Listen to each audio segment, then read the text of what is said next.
Who's a good boy? Who keeps me happy? He's purring now.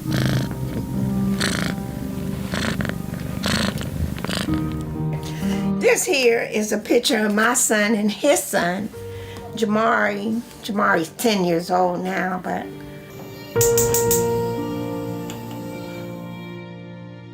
My name is Fred Pardo, and I am 65 years old. I am originally from New Jersey, right near New York City. I moved to Chicago after high school, and my first choice of a career was to be a priest, a Catholic priest. A little bit before 1985, 83, 84, I started hearing about HIV. And I guess HIV hit the larger cities, San Francisco, New York, Chicago. And in 1985, when I was 30, I went to go get tested, as many of my friends were getting tested, and a couple of people were getting sick, and I tested positive.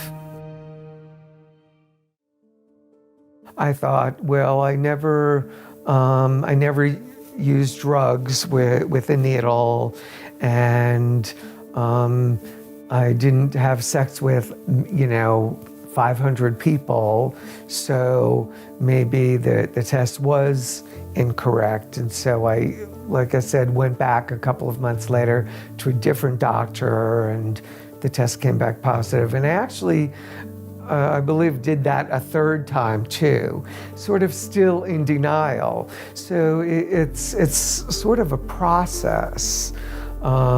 It's not like, okay, yes, I'm positive, and okay, now I have to go to the doctor. I decided if I only have a couple of years to live, because people were only living a few years, at least back in 1985, when HIV and AIDS just started coming out, I thought I want to do what my passion is. And I went to school, I went back to graduate school and received my master's degree in social work. When I became HIV positive, when I was 30 years old, I really did have to take a step back and just sort of think about what my life means, and sort of ask those existential questions. Why am I here? What is important in my life? If you look around my home, you'll see pictures of people, the friends, family, and that's important to me. Every time I clean the house, I always take like just 30 seconds just to look at a picture, to say, oh yes, these are my brothers and sisters. This is a friend when we were at the beach, or here's a friend when we were up in the mountains together.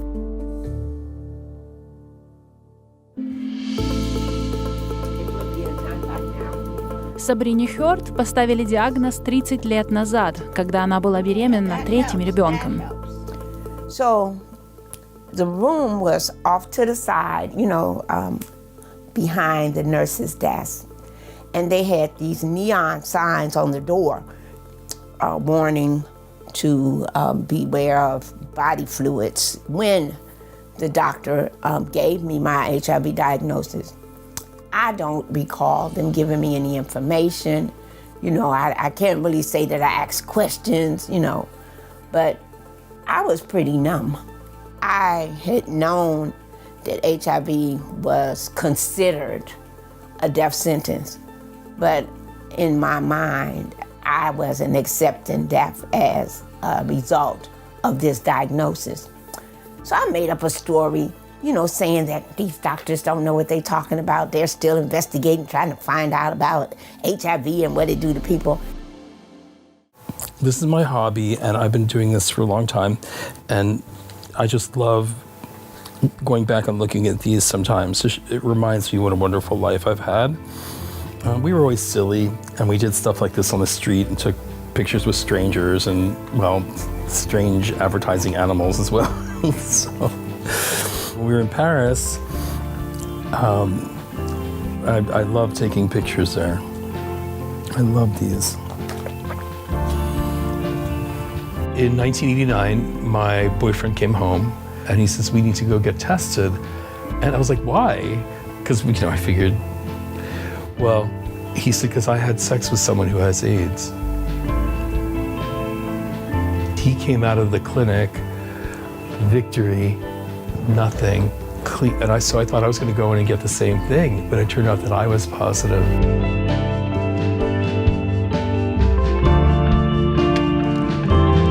My life starts here in the day. I have my coffee, and all my medications are here. So what the big secret is that people don't know is that this is where I keep all my medicine, and it's a lot. This bag is this month's supplies. I haven't opened it yet. I have a private pharmacist who takes very, very good care of me, and it's not an easy job. В прошлом году стоимость его лекарств перевалила за $75 тысяч. Большую часть этих трат покрывает медицинская страховка, но не всегда. Sometimes they send me a letter saying, for example, with the testosterone, that we're not going to cover that anymore. So I call the doctor to write a note to the pharmacist, and somehow they get it through. I mean, it's really the magic that they do is something I couldn't do on my own. It takes a team.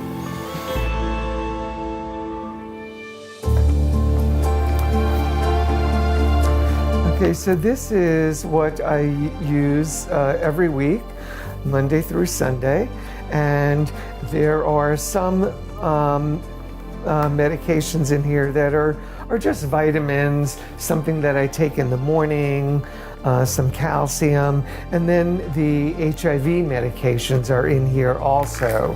And with the HIV medications, there was a time when I was taking 4, 5, 6 pills a day. And now, because of the advances in medicine, I have 2 pills once a day. It's important to have the routine. I always take the vitamin right after breakfast or with breakfast. And right around 8:30, I always try to take my HIV meds. This is where I keep my medicine, because the kitchen for me is the central place. Where you at, honey? Here it is. So as you can see, I have Monday through Friday in here, Monday through Friday. That's my HIV medicine, but I also have high cholesterol, and I put that in there. And this also helps me remember, and this is what I need to take once a day. When you're newly diagnosed, they go through and find out, they'll take your blood, find out what your panel is, meaning your resistance level, if any, to drugs. And then they will figure out which drug is best for your lifestyle. They'll ask you things like, do you work? Can you only take a 1-a-day pill? And then some people will change up for sometimes very minor reasons, like they get a headache once in a while and they want something else. So it's a different generation. We put up with side effects that were debilitating, that were life-limiting to the point where we became disabled at a very young age. For 11 years, I didn't talk about it. Nobody was talking to me about it, so why should I bring it up, Но потом в Центре лечения наркозависимых Сабрина встретила женщину, которая изменила ее мнение. And she mentioned, she just very casually said she was HIV positive. I'd like to be able, to talk about my status. Like she was, you wouldn't have believed. I couldn't hardly believe. It was like we were just talking about what you gonna wear tomorrow. And she was just describing, her outfit or something like that. She did it just that casual. I saw no shame in her face or nothing like that. And I figured, shoot, if she could do it, I could do it to what I need to be ashamed of. I discovered the Women's Collective, the organization that I'm still at right now. So as a result, there's a lot of women who I give that same confidence to when I talk with them, over the years. I've been there for a long time. So I feel very special, and fortunate to be able to do that for other women as someone had done it for me.